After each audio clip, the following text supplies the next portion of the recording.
السلام علیکم ورحمۃ اللہ وبرکاتہ حامدا ومصلیا ومسلما اما بعد. محترم سامعین و ناظرین، بحمد اللہ آپ سبھی کو یہ خوشخبری حاصل ہو کہ قربانی کے فضائل و مسائل کا آج سے آغاز کیا جا رہا ہے. آج کی محفل میں قربانی کی اہمیت، فضیلت و حکمت سے متعلق کلام کروں گا، اور یہ میرے کلام کا پہلا سلسلہ یعنی سلسلہ نمبر 1 ہوگا. انشاءاللہ روزمرہ آپ کی خدمت میں ویڈیو پیش کی جائے گی مسائل اور احکامات سے متعلق. آپ روز غور سے مسائل کو سنیے، سمجھیے اور اس پر عمل کرنے کی کوشش کیجیے. اگر پہلی مرتبہ دیکھ رہے ہیں تو ویڈیو کو ضرور سبسکرائب کیجیے، چینل کو سبسکرائب کیجیے اور دوسروں تک شیئر کرنے کی کوشش کیجیے. دوستو، قربانی کی اہمیت. قربانی ایک عظیم الشان عبادت ہے. حضرت آدم علیہ السلام کے زمانے سے شروع ہوئی اور امت محمدی علی صاحبہ السلام تک مشروع چلی آ رہی ہے. ہر مذہب و ملت کا اس پر عمل رہا ہے. قرآن کریم کے سورہ حج آیت نمبر 34 میں اللہ رب العزت کا ارشاد ہے، وَلِكُلِّ أُمَّةٍ جَعَلْنَا مَنْسَكًا لِيَذْكُرَ اسْمَ اللَّهِ عَلَى مَا رَزَقَهُمْ مِنْ بَهِيمَةِ الْأَنْعَامِ. ہم نے ہر امت کے لیے قربانی مقرر کی تاکہ وہ چوپائیوں کے مخصوص جانوروں پر اللہ کا نام لے جو اللہ تعالی نے عطا فرمائے. قربانی کا عمل اگرچہ ہر امت میں جاری رہا ہے، لیکن حضرت ابراہیم علیہ السلام کے زمانہ میں خصوصی اہمیت اختیار کر گیا.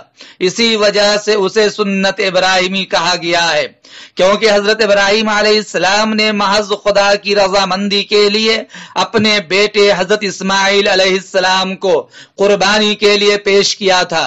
اسی عمل کی یاد میں ہر سال مسلمان قربانیاں کرتے ہیں.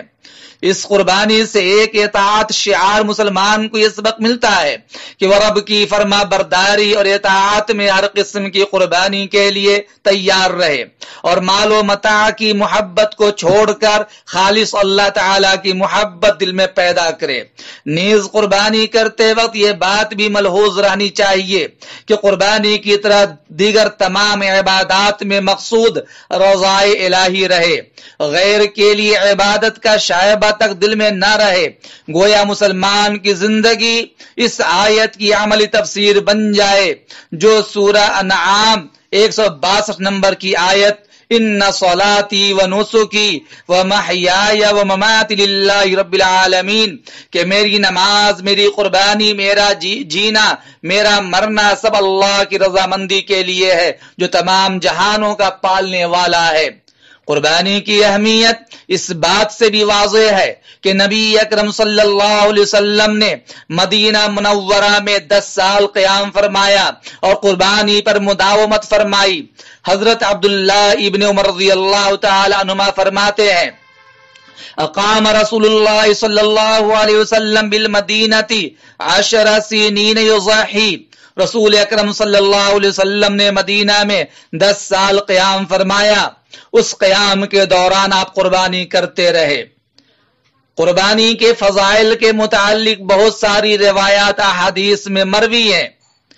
پہلی روایت سنن ابن ماجہ صفحہ نمبر 226 باب ثواب الاضحیہ کے تحت روایت ہے. راوی زید ابن ارقم رضی اللہ تعالی عنہ ہے.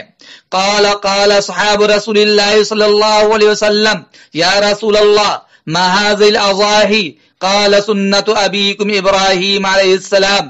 قالوا فما لنا فيها يا رسول الله قال بكل شعرة حسنة. قالوا فالصوف يا رسول الله قال بكل شعرة من الصوف حسنة. زید بن ارقم رضی اللہ تعالی نے بیان فرمایا کہ نبی اکرم صلی اللہ علیہ وسلم کے صحابہ نے سوال کیا، یا رسول اللہ یہ قربانی کیا ہے، یعنی قربانی کی حیثیت کیا ہے؟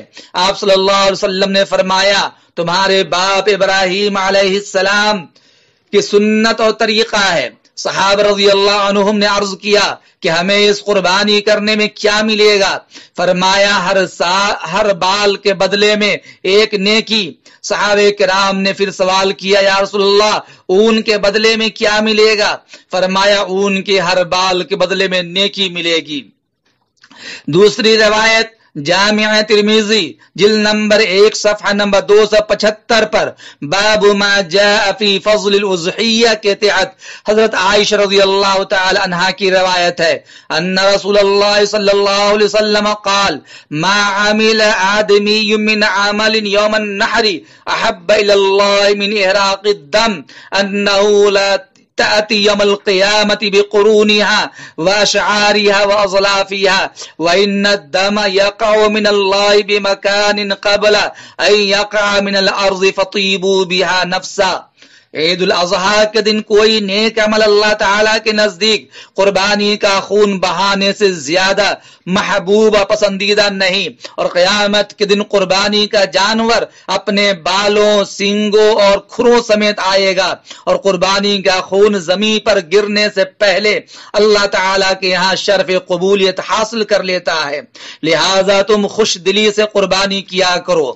تیسری روایت سنن دارقطنی صفحہ نمبر 774 باب الذبائح السنن الکبریٰ للبیہقی جلد نمبر 9 صفحہ نمبر 261 پر ابن عباس رضی اللہ تعالی عنہ کی روایت ہے قال رسول اللہ صلی اللہ علیہ وسلم ما انفقت الورق فی شیء افضل من نحیرت فی یوم العید۔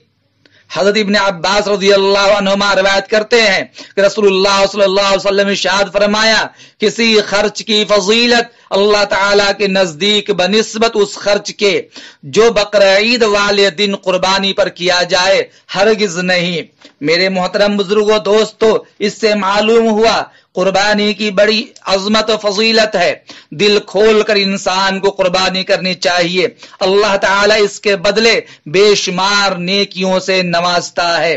اسی لیے امت مسلمہ کو یہ تاکید کی جاتی ہے کہ آنے والی قربانی میں صاحب نصاب ہونے کی حیثیت سے آپ جانور کی قربانی کیجئے اور دل کھول کر کیجئے۔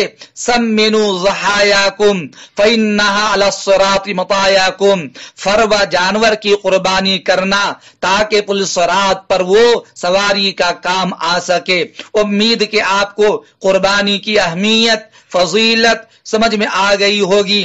انشاءاللہ اگلے ویڈیو میں قربانی کس پر واجب ہے اور قربانی کے وجوب کے اسباب کیا ہیں وہ تفصیلات پیش کی جائے گی۔ السلام علیکم۔